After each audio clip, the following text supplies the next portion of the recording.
ഇന്ന് നമുക്ക് ഉള്ളി ലേഹ്യം ഉണ്ടാക്കാം. ഇന്ന് അമ്മയാണ് ഉള്ളി ലേഹ്യം ഉണ്ടാക്കുന്നത് കേട്ടോ. അപ്പോൾ ഇത് നമ്മൾ പ്രസവരക്ഷയ്ക്കായിട്ട് ഉപയോഗിക്കാറുള്ളൊരു ഔഷധമാണ്. ഇത് മാത്രമല്ല നമ്മുടെ രക്തത്തിലെ ഹീമോഗ്ലോബിൻ്റെ അളവ് വർദ്ധിപ്പിച്ചിട്ട് വിളർച്ച അകറ്റാനൊക്കെ ഇത് നമ്മളെ ഹെൽപ്പ് ചെയ്യുന്നുണ്ട്. അതുപോലെ തന്നെ ആർത്തവ സംബന്ധമായ അസുഖങ്ങൾക്കും ഒക്കെ ഇത് വളരെ നല്ലതാണ് കേട്ടോ. അപ്പോൾ നമുക്കിത് ഉണ്ടാക്കുന്നത് എങ്ങനെയാണെന്ന് നോക്കാം. അപ്പോൾ എനിക്ക് വെർട്ടിഗോ വന്നിരിക്കുകയായിരുന്നു. അപ്പോൾ ഹീമോഗ്ലോബിൻ്റെ അളവ് കുറവ് കാരണം തലയിലേക്കുള്ള ബ്ലഡ് സർക്കുലേഷൻ കുറഞ്ഞു. അപ്പോൾ അതുകൊണ്ട് അമ്മ ഉണ്ടാക്കി തന്നതാണ് കേട്ടോ ഈ ഒരു ലേഹ്യം. അപ്പോൾ അത് ആവശ്യമുള്ളവർക്ക് രക്തചംക്രമണത്തിനൊക്കെ അത് നല്ലതാണ്. അപ്പോൾ അതിനൊക്കെ വേണ്ടിയിട്ട് ഉണ്ടാക്കേണ്ടവർക്ക് ഉണ്ടാക്കാം. അപ്പോൾ നമുക്ക് ഉള്ളി ലേഹ്യം ഉണ്ടാക്കാനായിട്ട് ഒരു കുക്കർ എടുത്തിട്ട് അതിലേക്ക് 1/2 കിലോ ചുവന്നുള്ളിയാണ്, ചെറിയ ഉള്ളി തൊലി കളഞ്ഞിട്ട് കൊടുക്കാം. ഒരു ഉണ്ട വെളുത്തുള്ളിയും ഇട്ട് കൊടുത്തിട്ടുണ്ട്.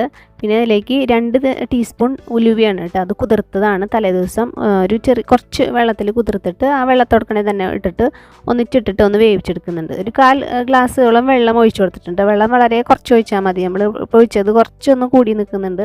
അത്രയും വെള്ളം ആവശ്യമില്ല, വേവാൻ വേണ്ടി മാത്രം വെള്ളം ഒഴിച്ചിട്ട് ഒറ്റ വിസിലൊന്ന് അടുപ്പിച്ചെടുത്തിട്ടുണ്ട്. അപ്പോൾ ഇത് നമുക്ക് സാധാരണ പാത്രത്തിൽ വേവിക്കണമെങ്കിൽ വേണമെങ്കിൽ വേവിച്ചെടുക്കുക കേട്ടോ. അങ്ങനെയുള്ളൂ. ഇപ്പോൾ പെട്ടെന്ന് വേവാൻ വേണ്ടിയിട്ട് കുക്കറിലിട്ട് അടിച്ചു മാത്രം.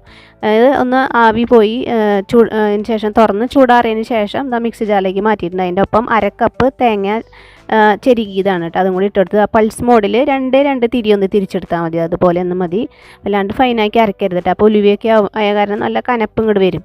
അപ്പോൾ എത്ര മതി. ഇത് നമുക്ക് ഉരുളിയിലേക്ക് ഇട്ട് കൊടുക്കാം. പിന്നെ ഇതിലേക്ക് 1 ടീസ്പൂൺ അയമോദകം അജ്വൈൻ ഇട്ട് കൊടുക്കുക. പിന്നെ 1/2 ടീസ്പൂൺ ജീരകം, സാധാരണ നല്ല ജീരകം ഇട്ട് കൊടുക്കാം. 1/2 ടീസ്പൂണാണ് ഇട്ട് കൊടുത്തേക്കുന്നത് കേട്ടോ. അത് 1/2 കിലോ ഉള്ളിലേക്കുള്ള അളവാണ് ഈ പറയണത്.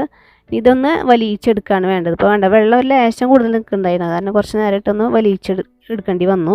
ഒന്ന് വലിഞ്ഞ് വരുമ്പോൾ നമുക്കതിലേക്ക് ഇവിടെ 1/2 കപ്പ് ഉരുക്കിയ ബെല്ലാണ് കേട്ടോ. 1/2 കപ്പ് പ്ലസ് ഒരു 2 ടേബിൾ സ്പൂൺ കൂടെ കൂടുതൽ ഒഴിക്കേണ്ടി വന്നിട്ടുണ്ട്. മധുരം നമ്മൾ ടേസ്റ്റ് ചെയ്ത് നോക്കിയിട്ട് ആവശ്യത്തിനനുസരിച്ചിട്ട് ഒഴിച്ചു കൊടുക്കുക. ഒന്ന് വലിഞ്ഞ് വരുന്ന സമയത്ത് ഒഴിച്ചു കൊടുത്തിട്ട് ഒന്നുകൂടി നന്നായിട്ട് വലിയിച്ചെടുക്കണ്ട. അതുപോലെ നന്നായി വലിഞ്ഞ് വരണം. ഒരു മീഡിയം ഫ്ലെയിമിലിട്ടിട്ടാണ് ഇത്, ഹൈ ആക്കരുത് കേട്ടോ, അപ്പോൾ കരിഞ്ഞ് കിട്ടും. അപ്പോൾ ഇതുപോലെ ഒന്ന് നന്നായി വലിഞ്ഞ് വരുന്ന സമയത്ത് 2 ടീസ്പൂൺ നെയ്യ് ഒഴിച്ചു കൊടുക്കുക. നെയ്യ് ഒഴിച്ചു കൊടുത്തതിന് ശേഷം ഒന്നുകൂടി ഒന്ന് വലിയിച്ചിട്ട് ഇതെല്ലാം കൂടെ ഒറ്റ ഒരു ഉണ്ടയായിട്ട് ഇങ്ങനെ പിരിഞ്ഞിങ്ങനെ വരും. അതിൻ്റെ നമുക്ക് വരട്ടി ഇങ്ങോട്ട് എടുക്കാൻ പറ്റിയ പോലെ നന്നായി വരട്ടി വെച്ചാൽ നമുക്ക് ഫ്രിഡ്ജിൽ വെച്ചിട്ട് സ്റ്റോർ ചെയ്തിട്ട് ഉപയോഗിക്കാം കേട്ടോ. അപ്പം ഉപയോഗിക്കുന്നതിൻ്റെ തൊട്ട് മുന്നേ ഒന്ന് ചൂടാക്കിയാൽ മതി മാത്രം ഫ്രിഡ്ജിൽ വയ്ക്കുമ്പോൾ. അതായത് ഡെയിലി രാവിലെയും വൈകുന്നേരം ഓരോ ടേബിൾ സ്പൂൺ വീതം നന്നായി വിശക്കുന്ന സമയത്ത് കഴിച്ചിട്ടുണ്ടെങ്കിൽ നല്ലതാണ് കേട്ടോ. വല്ലാണ്ട് രക്തക്കുറവുണ്ടെങ്കിൽ 3 നേരം വീതം കഴിക്കാം. അപ്പോൾ ആവശ്യമുള്ളവർ ട്രൈ ചെയ്യുക.